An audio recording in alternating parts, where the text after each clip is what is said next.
Hey bears! I am the Gaming-Grizzly and welcome back to Identity 5. And in today's video, as you can already see, I want to talk about the new Asylum, the new Madhouse map that is coming yet again. I already made a video about it. If you want to see this video, I show everything in detail. Make sure to check it out first. But in today's video, I want to share my thoughts about this map and how the environment of this map actually has an impact on the gameplay of the survivors and the hunters. I also want to share my thoughts about the 8 versus 2 mode that might come to this map. And let's just jump right into it. So there are a few hunters. We will start with the hunters right here. There are a few hunters that I think will get some advantages and also some disadvantages on this map. Let's just begin with the smiley face. Oh, the smiley face. All the hunter players just love the smiley face because he has this beautiful dash that basically no survivor can escape. But on this map, this ability actually might be a disadvantage because there are a lot of different rooms. The survivors can actually go around corners really quick because there are basically corners everywhere. So I really think that the smiley face, if you are playing as the smiley face, I really think that you will have a harder time than on the other maps. Because there's like no open fields, walls everywhere, rooms everywhere, everything everywhere. And this also means that the Geisha has a quite rough time. Because as far as we know, the Geisha can actually dash up in the air and look around for all the survivors. But just imagine the Geisha dashing up in the air right here. Like, yes, there are a few outside areas, but most of the cipher machines, most of the action actually happens inside of the building. And you can't really go up into the air inside of the buildings and look around across the whole map with the Geisha. So I also think this might be a hard time for the Geisha if we would play on this map as the Geisha. But on the other side, what we can see right now is the photographer, and this map is basically made for the photographer because look at this, he can actually check out the location of the survivors. This means he can easily just put down the camera, just use his special ability to go to the parallel universe, and he already knows where all the survivors are. And on the other hand, this map is really long, so all the cipher machines, at least that's what I think, most of the cipher machines are kinda lined up in one long line, if you know what I mean. This means the photographer can just walk down the whole map and just knock down all the survivors in the parallel universe. So I really think this map, the environment of this map is a big advantage for the photographer. Then we also have the spider. The spider can put down cobwebs to slow down survivors.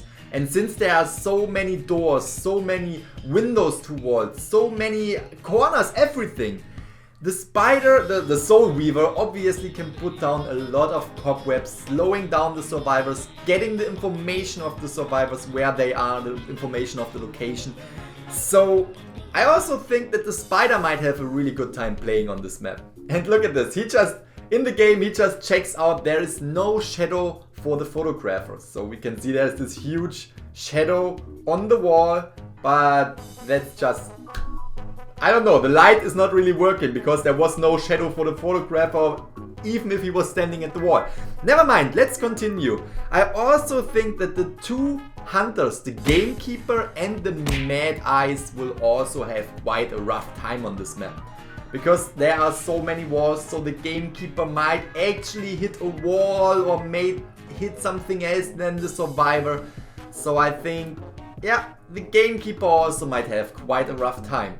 And on the other side, mad eyes, I'm not really sure how this will work, if we can actually see through the roof or if it will actually, you know, distract us that everything is inside of the rooms.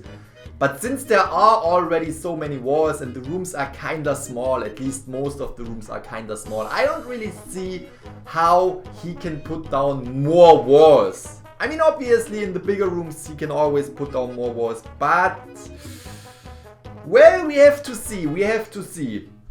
And for the rest of the hunters, I have to say I can't really think of any advantages or disadvantages at the very moment. So I just want to pass on this question to you guys. What do you think about this map's environment, and what do you think how much it will impact on the survivors or on the hunters? I would really appreciate if you could also share your thoughts about this map in the comment section below. And just look what we just found right here. There's also this mirror, and it looks, yeah, it seems like someone from the other side of the mirror is actually screaming for help. This is just, oh my god, this is terrifying. I just love this map. And of course, if you haven't already, please leave this video a fat like. I would really appreciate it. And if you are new on my channel and you want to stay up to date all around Identity V, make sure to subscribe to the Gaming-Grizzly. Alright, let's go to the survivors. Well, all in all, I think all the survivors have, the same chances just as on the other maps. But what I can tell from what I've seen so far is that the priestess actually might have a fun time on this map. Because with all the walls, she can just teleport. Look at this. She can just teleport basically through the walls. Running away from the hunters will be super easy. Confusing the hunters, rescuing survivors with the priestess and her portals might be really interesting and really fun on this map. Look at this. What is he doing right here in this gameplay? This poor little thief right there. So I think the priestess also might be a good character, a good survivor for this map. On the other side, we have the lawyer. The lawyer, for example, he is absolutely useless. Because what can he do? He can actually see the exit gates, he can see the survivors and the cipher machines. But there is a freaking map on, there are two freaking maps on this map. There are maps on the maps. Great Grizzly, great quality content. There are actually two machines where you can open up the layout of the map on this map right here. So the lawyer is kinda useless. He was never a really good character to begin with. But yeah, that's what I think. Never play as the lawyer on the new upcoming map. And again, we have the Mercenary. The Mercenary, if you are a good Mercenary and if you know how the dash of the Mercenary works, I think you will have a fun time on this map as well. Because he basically needs to run away, sometimes he needs to hide, sometimes he needs to dash off the hunter, and I really think that this map might be the right place for the Mercenary's dash ability. Or what is it called? For the, never mind, you know what I mean. And yeah, that's basically everything that I can think of right here. All the other survivors, I checked the abilities, I checked the skill set of the other survivors. And I don't really think that the other survivors, maybe if you are a really good forward, this map is also super fun. Because you have a few long hallways, and if you can take sharp turns, going through a door, this might be super interesting for the forward as well. But all the other survivors, all in all, I think there's no really big advantage or disadvantage on this map. Alright, and rounding up this video, I also want to talk about the possibility of 8 versus 2 on this map right here. Because what I think, this map is quite big. It is quite big, but on the other side, it isn't. So I am not really sure if they will ever bring the 8 versus 2 mode to this map. It might be possible, definitely not at the very beginning. At the very beginning, when this map comes out, we will probably only be able to play it on the normal mode 4 versus 1. And if it comes to 8 versus 2, I'm really curious to see it, because in my opinion the map is too small. It is a big map, but in my opinion it is just a little bit too small for 8 versus 2. But all in all, I have to say this map, I haven't even played it yet. But it actually looks like my favorite map so far. I just love it. I just love the design. I just love the map's layout. So I really have to say that this is one of my favorite maps so far. Obviously I have to play it first. We all have to play it first before we can judge it.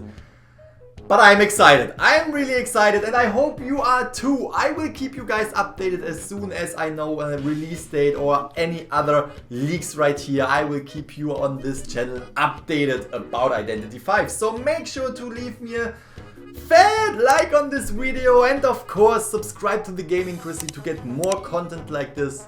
And I hope you all have a great day, a great weekend and see you all in the next video. Bye bye!